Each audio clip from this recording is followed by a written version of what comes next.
ಶ್ರೀಕೃಷ್ಣ ದೇವರಾಯನ ಆಸ್ಥಾನದಲ್ಲಿದ್ದಂಥ ಸಾಳ್ವ ತಿಮ್ಮರಸು ಆಡಳಿತದಲ್ಲಿ ಪ್ರಧಾನಿಯಾಗಿದ್ದಂಥ ಸಾಳ್ವ ತಿಮ್ಮರಸುನ ಬಂಧಿಸಿಟ್ಟಿದ್ದಂಥ ಇದು ಜೈಲು. ಜೊತೆಗೆ ಇಲ್ಲಿ ಟಂಕಶಾಲ ಕೂಡ ಇತ್ತು ಅಂತ ಇತಿಹಾಸಕಾರರು ಹೇಳ್ತಾರೆ. ಇಲ್ಲಿ ಯಾಕೆ ತಿಮ್ಮರಸನ್ನ ಬಂಧಿಸಿಟ್ಟಿದ್ರಪ್ಪ ಅಂದರೆ, ನೋಡಿ, ಶ್ರೀಕೃಷ್ಣ ದೇವರಾಯನ ಮಗನಾದಂಥ ತಿರುಮಲರಾಯರನ್ನು ವಿಷಪ್ರಾಸನ ಮಾಡಿ ಕೊಲ್ಲಲಾಗುತ್ತೆ. ಅಂದರೆ 1524ರಲ್ಲಿ ದೇವರಾಯರಿಗೆ ಅನಿಸುತ್ತೆ ಮಗನಿಗೆ ಇನ್ನು ಪಟ್ಟ ಕಟ್ಟಬೇಕು ಅಂತ. ಯಾಕಂದರೆ ಅವರಿಗೆ ವಯಸ್ಸಾಗ್ತಾ ಇರುವ ಕಾರಣ ಅವ್ರಿಗೆ ಮನಸ್ಸಲ್ಲಿ ಬರುತ್ತೆ. ಹೀಗಾಗಿ ಚಿಕ್ಕ ಮಗನಾದಂಥ 6 ವರ್ಷದ ಮಗನಿಗೆ ತಿರುಮಲರಾಯನಿಗೆ ಒಂದು ಪಟ್ಟವನ್ನು ಕಟ್ತಾನೆ. ವಿಜಯನಗರ ಸಾಮ್ರಾಜ್ಯ ಬಹುದೊಡ್ಡ ಸಾಮ್ರಾಜ್ಯ, ದಕ್ಷಿಣ ಭಾರತದಲ್ಲದೆ ಭಾರತದಲ್ಲಿ ಕೂಡ ಬಹುದೊಡ್ಡ ಸಾಮ್ರಾಜ್ಯ ಆಗಿತ್ತು. ಕೃಷ್ಣ ದೇವರಾಯನ ಮಗ ಆದ ತಿರುಮಲರಾಯರನ್ನು ವಿಷಪ್ರಾಸನ ವಿಷಪ್ರಾಸನ ಮಾಡಿ ಕೊಲ್ಲಲಾಗುತ್ತೆ. ಅಂದರೆ ಆ ಸಂದರ್ಭದಲ್ಲಿ ಶ್ರೀಕೃಷ್ಣ ದೇವರ ಏನು ಮಾಡ್ತಾರೆ, ಒಂದು ತನಿಖೆಯನ್ನು ಮಾಡ್ತಾರೆ ತಮ್ಮದೇ ಆದ ಬಳಗದಿಂದ. ತನಿಖೆ ಮಾಡಿಸಿದಾಗ ಏನು ಗೊತ್ತಾಗುತ್ತೆ, ಅಲ್ಲಿ ಆಡಳಿತದಲ್ಲಿ ಇರ್ತಕ್ಕಂಥ ಪ್ರಧಾನಿ ಸಾಳ್ವ ತಿಮ್ಮರಸು ಅವರೇ ವಿಷಪ್ರಾಸನ ಮಾಡಿದ್ದಾರೆ ಅಂತ ಒಂದು ಶಂಕೆ ಮಾಡಲಾಗ್ತದೆ. ಅವರ ಪಟ್ಟಾಭಿಷೇಕಕ್ಕೆ ಬರುವುದಕ್ಕೂ ಕೂಡ ತಿಮ್ಮರಸರನ್ನೇ ಕಾರಣರಾಗಿರ್ತಾರೆ.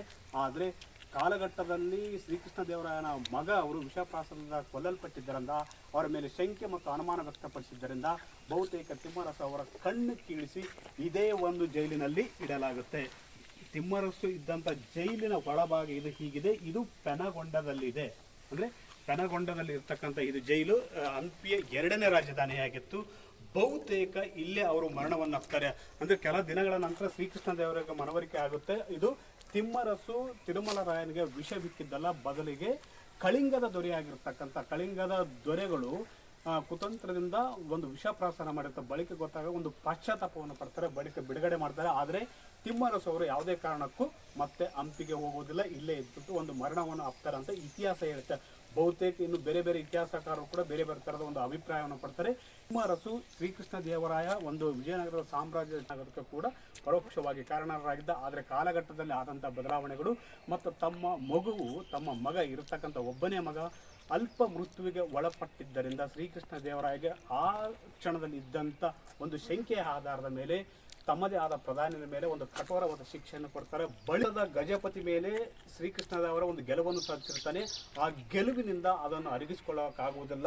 ಆ ಗಜಪತಿಯ ಮಗಳನ್ನು ಕೂಡ ಶ್ರೀಕೃಷ್ಣ ದೇವರಾಯ ಮದುವೆ ಆಗಿರ್ತಾನೆ. ಆದರೆ ಎಲ್ಲೋ ಒಂದು ಕಡೆ ಗಜಪತಿಗೆ ಒಂದು ದ್ವೇಷ ಇರುತ್ತೆ. ಏನಂದರೆ ಶ್ರೀಕೃಷ್ಣ ದೇವರಾಯ ಕಡಿಮೆ ಕುಲದವರು ಎಂಬ ದ್ವೇಷ ಇರುತ್ತೆ. ನಾವು ಸೂರ್ಯವಂಶಸ್ಥರು, ಆದರೆ ಶ್ರೀಕೃಷ್ಣ ದೇವರಾಯ ರಾಜಮನೆತನದವರು ಅಲ್ಲ ಎಂಬ ಭಾವನೆ ಇರೋದರಿಂದ ಬಹುತೇಕ ಶ್ರೀಕೃಷ್ಣ ದೇವರಾಯನ ಮಗ ತಿರುಮಲರಾಯವರ ಕೊಲೆಗೆ ಗಜಪತಿ ಕಾರಣ ಅಂತ ಕೂಡ ಕೆಲವು ಇತಿಹಾಸಕಾರರು ಅಭಿಪ್ರಾಯ ಪಡ್ತಾರೆ. ಒಟ್ಟಾರೆಯಾಗಿ ವೀಕ್ಷಕರು ಏನಂದರೆ ಪೆನಗೊಂಡದಲ್ಲಿ ಇರ್ತಕ್ಕಂಥ ಜೈಲು ಇದೆಯಲ್ಲ, ಇದು ಒಂದು ಕಾಲಕ್ಕೆ ಟಂಕಸಾಲೆಗಳು, ಅಂದರೆ 400 ವರ್ಷಗಳ ಹಿಂದೆ ಟಂಕಸಾಲ ಆಗಿತ್ತು. ಅದೇ ರೀತಿ ಈ ಒಂದು ಟಂಕಸಾಲೆಯಲ್ಲೇ ಸಾಳ್ವ ತಿಮ್ಮರಸನ್ನು ಕೂಡ ಬಂಧಿಸಲಾಗಿತ್ತು.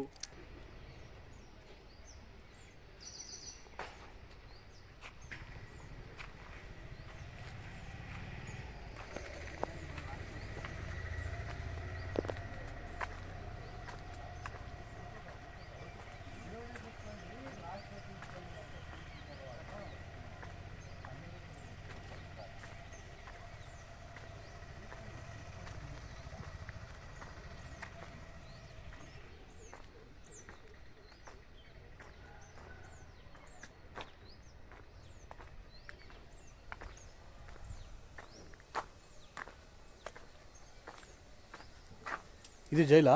జైలు కాకపోతే అప్పుడు జైలు కాదు సార్, టంకశాల నాణ్యాల రాజముద్రలు వేసేవాళ్ళు. ఇక్కడ జైలు లేక జైలు ఇది మధ్యలో ఈ కిటికీలు వాకిన్లు కూడా మధ్యలో పెట్టింది వేసేది సార్. అప్పుడు ఇది ఓపెన్ ప్లేస్. అవతల ఇట్లా బట్టలు ఉండి బంధిస్తారు, బంధించి బట్టలు ఉండి ఇట్లా అన్నం వేసేవాళ్ళు. ఆయన బంధి